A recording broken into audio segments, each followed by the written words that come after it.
Bismillah, Assalamualaikum warahmatullahi wabarakatuh. Innal hamdalillahi nahmaduhu wa nasta'inuhu wa nastaghfiruh wa na'udzu billahi min syururi anfusina wa min sayyiati a'malina.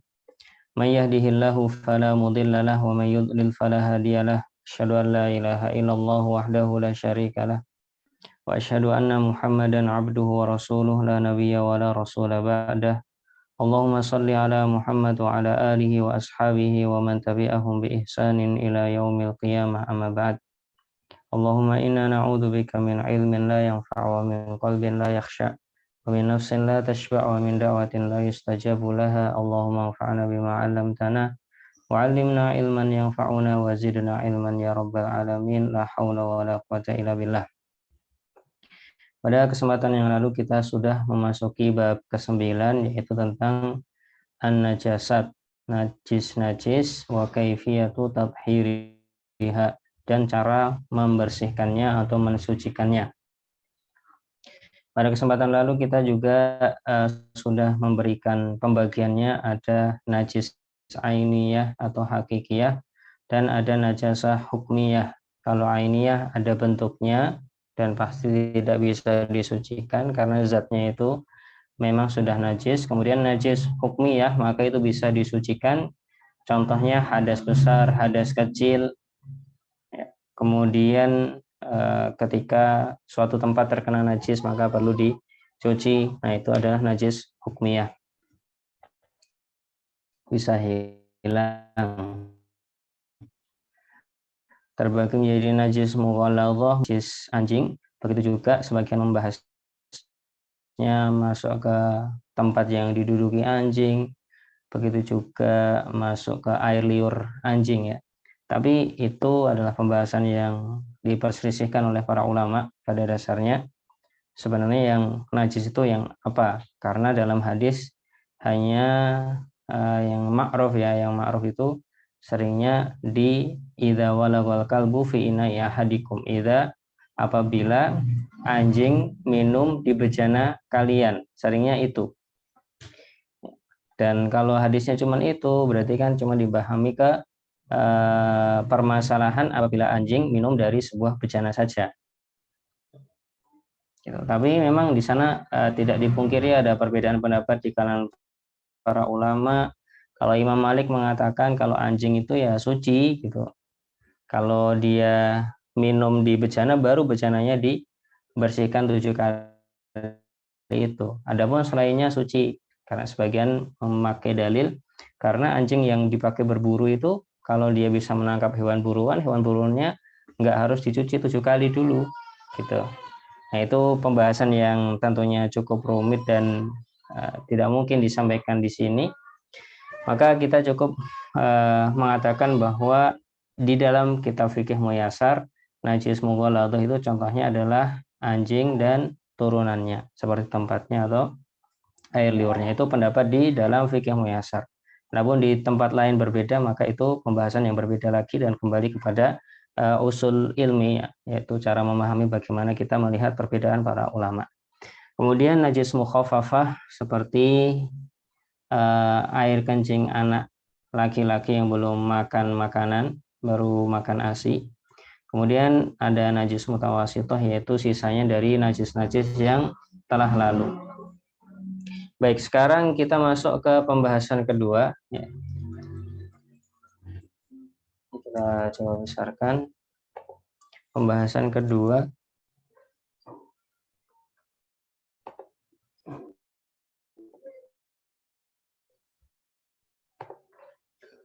Yaitu al-asya'ul lati qamad dalilu ala najasatihi. Benda-benda yang ditetapkan oleh dalil sebagai benda najis. Yang pertama adalah baulu adamiyyin atau baulul adamiyyi wa idratuhu atau adratuhu wa qai'uhu. Kencingnya manusia, kotorannya, dan muntahannya. Kemudian beliau memberi pengecualian. kecuali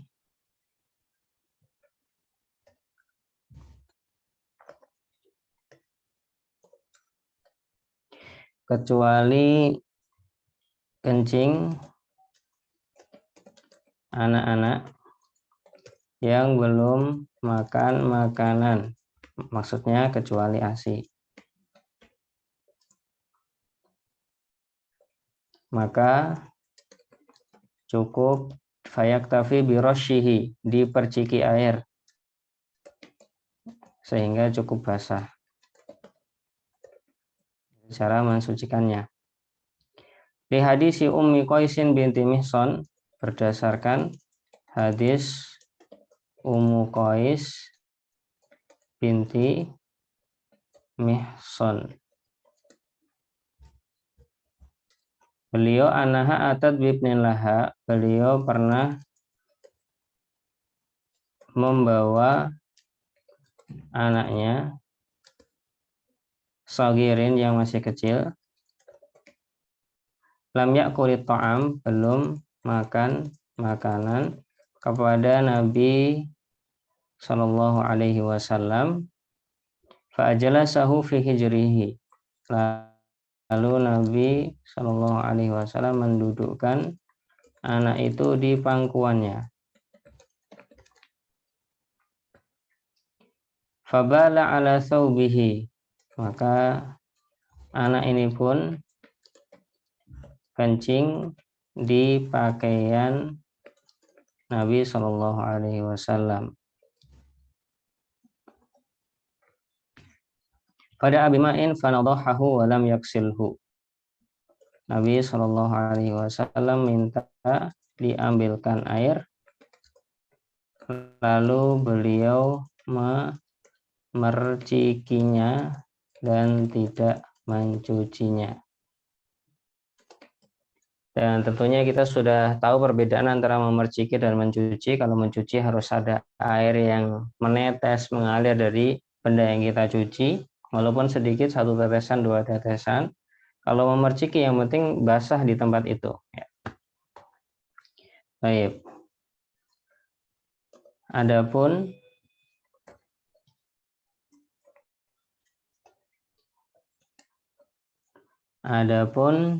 baulul gulam, kencing anak-anak atau anak laki-laki ya. Karena di sini sudah pakai gulam. Alladzi ya'kulu ta'am, yang telah makan makanan, contoh makan pisang setelah lahir, ada yang seperti itu. Wa kadza baulul jariyah, begitu juga kencing anak perempuan ya, mutlak, entah makan entah belum sama saja. Fa innahu yugsalu ka baulil kabir, maka harus dicuci sebagaimana kencingnya orang dewasa. Baik. Kemudian yang kedua, damul masfuh minal hayawanil ma'kul, darah yang keluar dari bekas sembelihan, darah yang keluar dari bekas sembelihan hewan yang halal dimakan.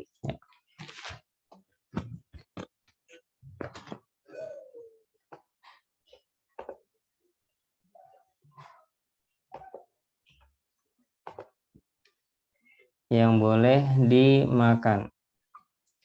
Amadamul ladzi yabqa fil lahmi wal uruqi, adapun darah yang masih tersisa di dalam daging dan otot, atau mudahnya arteri atau yang misalnya ya, atau intinya jalur darah gitu. Maka ini suci, dalam artian nanti juga halal dimakan. Dasarnya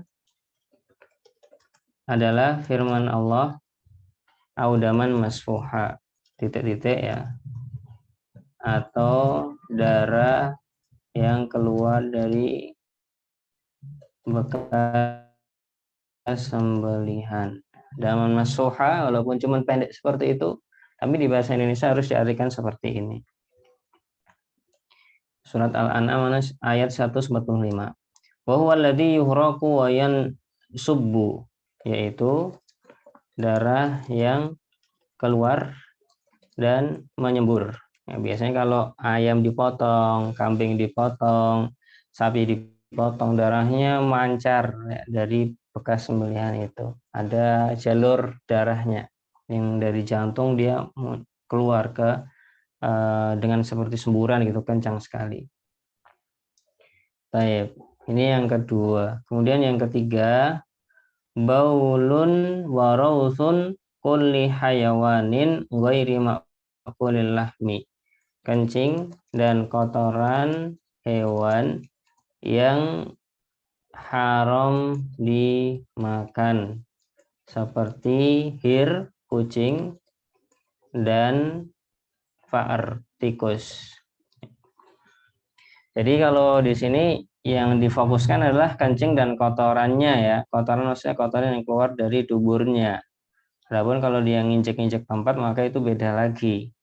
Jadi fokusnya, ingat kalau bahas sesuatu kita harus lihat fokusnya, jangan terlalu lebar fokusnya, nanti bisa salah paham. Kencing dan kotorannya itu yang difokuskan, bukan kucing dan tikusnya. Itu hanya sebagai contoh aja, tapi kencing dan kotoran hewan yang haram dimakan itu yang fokusnya. Nah, setelah kita lihat dan tahu fokusnya, baru kita lihat penjelasannya. Oh, di sini nggak ada penjelasannya, maka sudah kita lanjutkan ke yang keempat, al-maitah, bangkai. Wahia mamata hutifa anfuhu min ghairi zakatin syar'iyyatin liqauli ta'ala ila an yakuna maitatan. Maitah yaitu mamata, hewan yang mati, hutifa anfuhu, ini Anda perlu mencari mana ya.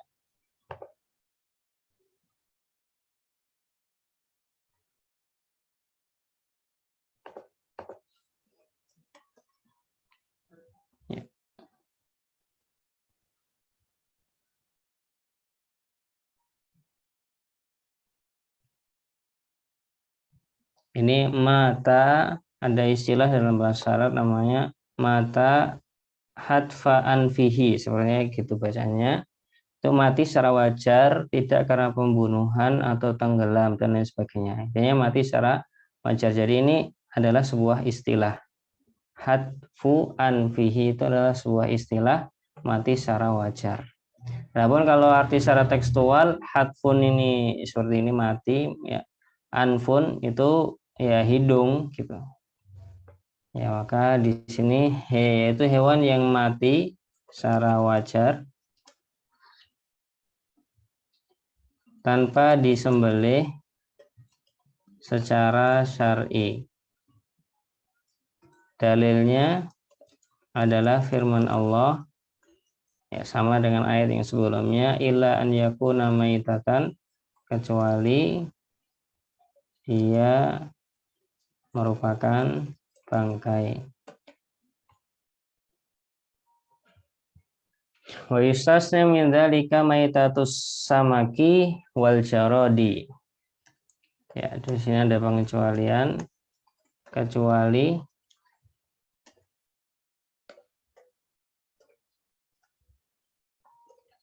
bangkai ikan, belalang, dan hewan yang tidak memiliki darah mengalir seperti manusia. Maka ketiga hewan ini suci. Baik.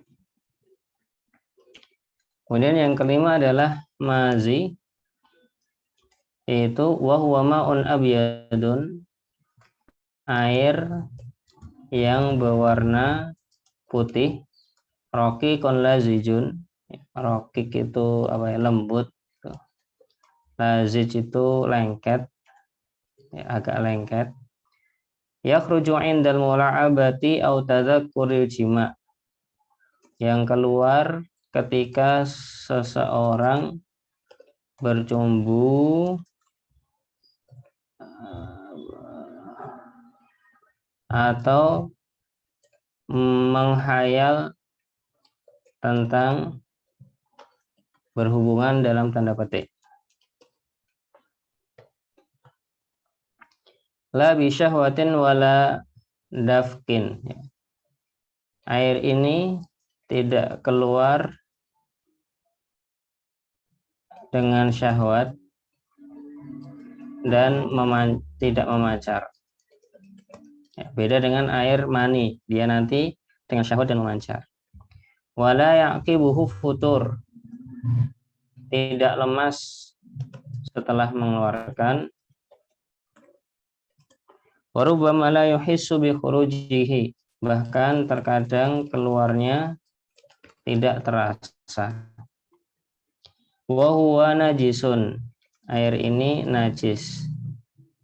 Berdasarkan sabda Nabi Shallallahu Alaihi Wasallam kepada Ali bin Abi Thalib radhiyallahu anhu, ya, radhiyallahu anhu,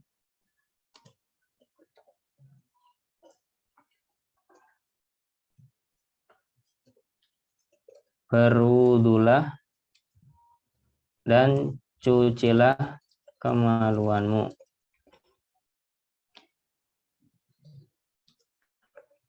Maksud Nabi Shallallahu Alaihi Wasallam adalah dari air madhi.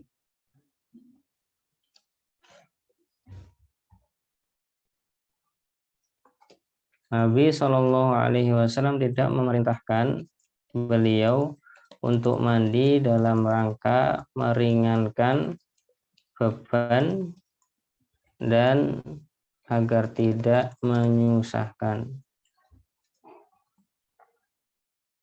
Li'annahu mimma yasyuqqul ihtirazu minhu, karena ini merupakan air yang susah untuk dihindari.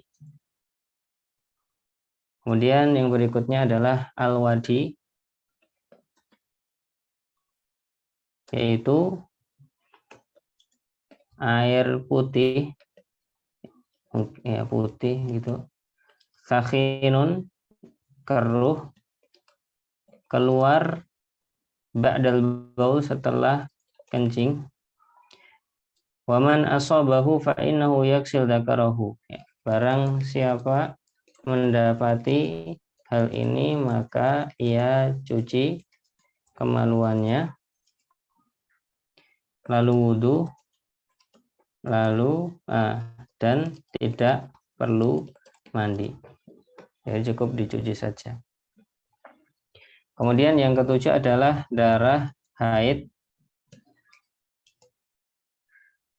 sebagaimana dalam hadis Asma binti Abi Bakar radhiyallahu anhuma,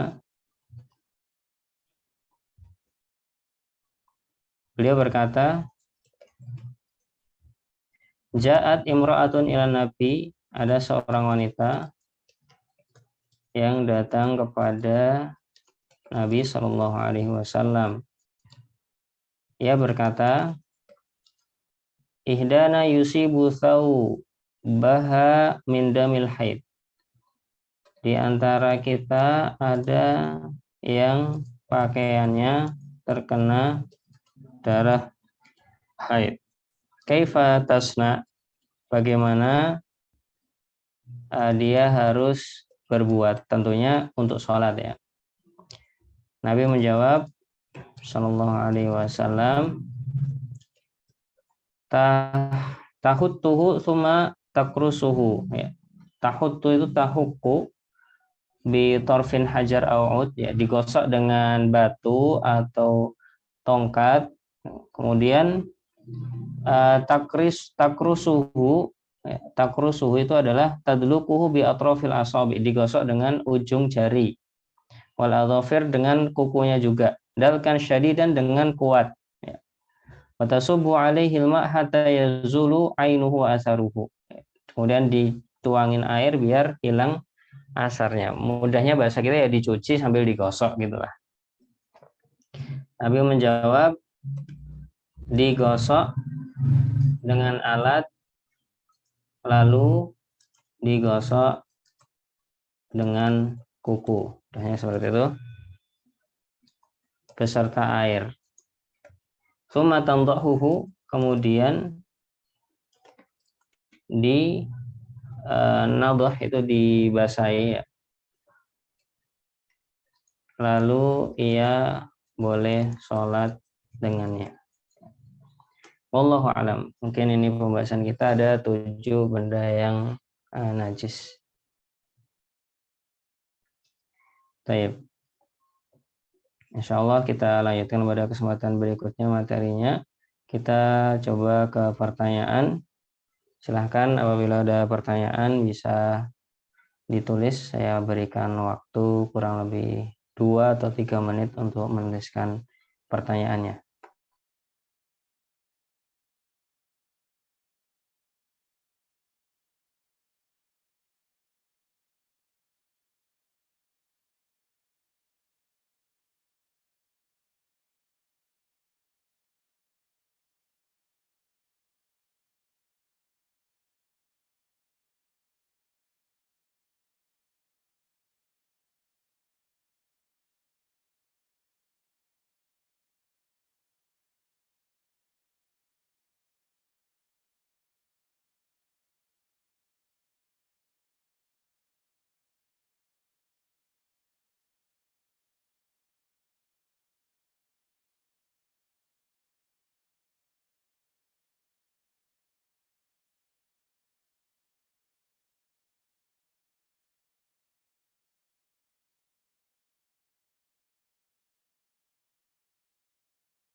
Bismillah, kita coba jawab pertanyaan yang mungkin mampu Ana jawab. Yang pertama, Afan Ustadz, boleh diulang bedanya diperciki dan dicuci? Ana tadi mental pas bagian itu. Dicuci intinya adalah ada air yang menetes atau ada air yang mengalir. Meskipun hanya 1 tetes, 2 tetes, 3 tetes, itu sudah ada aliran air. Adapun memerciki, maka ya ibarat kita merciki sesuatu. Apabila apa yang kita perciki itu sudah basah, maka itu sudah cukup. Jadi bedanya memerciki dan mencuci adalah kalau mencuci ada alirannya air, ada tetesannya begitu. Kalau memerciki itu nggak harus ada tetesan, cukup tempatnya basah atau bendanya basah itu sudah diperciki. Gitu. Wallahu a'lam. Kemudian ada pertanyaan berikutnya. Ketika sholat kadang ada air yang keluar dari kemaluan. apakah itu najis? Ya, ini pertanyaan yang cukup sulit apabila yang bertanya adalah seorang wanita, karena banyak sekali cairan yang mungkin akan keluar. Namun apabila dia bisa memastikan air itu adalah air kencing, maka itu najis dan membatalkan sholat. Harus disucikan, baru berwudu lagi, baru bisa sholat. Namun apabila yang dimaksud air di sini bukan air kencing, misalkan hanya ya air rutubah, dalam artian kalau bahasa kita itu kayak keringat gitu, keringat di kemaluan atau yang semisalnya, maka sebagian mengatakan itu tidak perlu wudhu, tidak perlu bersuci juga, itu suci gitu. Jadi perlu dicek aja ini air ini keluarnya dari apa, karena kemarin ada dari rahim, ada juga jalur air kencing. Wallahu alam. Yang jelas-jelas najis adalah yang dari air kencing. Kemudian berikutnya, Assalamualaikum warahmatullahi wabarakatuh. Assalamualaikum Ustadz. Ustadz, kalau misalnya di pakaian atau spray masih ada bekas darah haid, walaupun sudah dicuci dengan sabun dan dikeringkan, apakah hukum bekas darah yang menempel tersebut masih najis? Jazakumullah khairan wa barakallahu fikum. Wallahu ta'ala alam. Yang saya ketahui kalau sudah dicuci semaksimal mungkin, kok masih ada bekasnya, maka itu tetap sudah suci ya. Wallahu a'lam. Karena tadi Nabi ketika darah haid itu pokoknya digosok ya, digosok dengan alat atau sikat bahasa kita. Kemudian di apa namanya? Digosok dengan jari. Kemudian dikasih air, sudah cukup. Nah, itu kalau dipikir-pikir metode Nabi Shallallahu alaihi wasallam itu tidak akan menghilangkan darah 100% sebagaimana kita pakai sabun atau yang semisalnya. Mungkin lebih kuat metodologi mencuci pada zaman sekarang. Ya, pakai sabun, kadang pakai sikat, kadang masih dikucek ya. Maka ketika ada darah haid di spray atau yang semisalnya yang sudah dicuci semaksimal mungkin, maka itu sudah suci ya, tidak najis lagi. Wallahu alam. Kemudian pertanyaan berikutnya, Assalamualaikum warahmatullahi wabarakatuh. Waalaikumsalam warahmatullahi wabarakatuh. Ustadz, Ana bertanya di luar tema. Apakah akhwat harus pakai kerudung yang panjang sampai menutup pinggang ke bawah, Ustadz? Maaf, apakah jilbab harus menjulur menutupi bokong? Kalau tak sampai menutup itu, apakah tetap boleh, Ustadz? Soalnya sudah menutup dada. Wallahu alam terkait hal ini, mungkin Ana belum bisa menjawab karena keterbatasan ilmu yang Ana miliki. Kita lanjutkan dulu. Berikutnya, Assalamualaikum, izin bertanya Ustadz, maksud dari nomor 7 yang digosok dengan kuku itu bagaimana Ustadz? Apakah harus dengan kuku atau bisa diganti dengan benda lain? Syukron. Insya Allah bisa diganti dengan benda lain. Intinya itu adalah metodologi Nabi ketika mengajarkan cara mencuci bekas haid ya. Yang kita bisa petik dari metode yang disampaikan beliau adalah kita benar-benar mencuci bagian tersebut sampai bersih semaksimal mungkin. Itu yang saya tangkap. Jadi kalau diganti dengan benda lain, dengan sikat misalkan, maka itu boleh. Wallahu a'lam. Kemudian Bismillah, Assalamualaikum Ustaz. Izin bertanya Ustaz, apabila sering kali keluar air dari kemaluan hanya karena mengangkat benda berat, namun tidak keruh sebagaimana al-wadi, apakah hukumnya juga najis dan harus dicuci Ustaz? Nah ini juga sama, airnya ini air apa? Itu yang harus dirasakan ya. Apakah airnya itu keluar dari jalur kandung kemih atau airnya keluar dari apa? Itu yang perlu dicek. Kalau airnya keluar dari kandung kemih, saluran air kencing, maka ya itu adalah najis dan perlu dicuci. Pertanyaan berikutnya, Assalamualaikum Ustadz. Ahwan, tadi anak ketinggalan yang nomor 1 dan 2, bolehkah di scroll ulang ke atas Ustadz? Ya, baik. 1, 2, 3 ya. Insya Allah nanti ini ada apa namanya, ringkasannya yang dibuat oleh Basirah, insya Allah. Nanti juga akan anak koreksi dan bisa di-share ke teman-teman. Biasanya seminggu atau 2 minggu setelah kajian ada materinya. Jadi yang pertama adalah kencing manusia, kotoran dan muntahannya, ada pengecualian, ada caratan juga. Kemudian darah yang keluar dari bekas sembelihan hewan yang halal dimakan. Kemudian yang ketiga, kencing dan kotoran hewan yang haram dimakan, seperti kotoran atau kencing dari kucing atau tikus. Wallahu a'lam. Mungkin itu yang bisa kita jawab pada kesempatan kali ini. Wallahu ta'ala alam bisawab. Jazakumullah khairan atas perhatiannya. Mohon maaf atas segala kekurangannya dan atas keterbatasan ilmu yang saya miliki. Semoga Allah Subhanahu wa taala memberkahi apa yang sedikit yang bisa saya sampaikan ini. Dan semoga kita diberikan keikhlasan dalam belajar sehingga pelajaran kita ini bisa menjadi amal kebaikan di akhirat kelak. Kita tutup dulu. Subhanakallahumma wa bihamdika asyhadu an la ilaha illa anta astaghfiruka wa atubu ilaih. Assalamualaikum warahmatullahi wabarakatuh.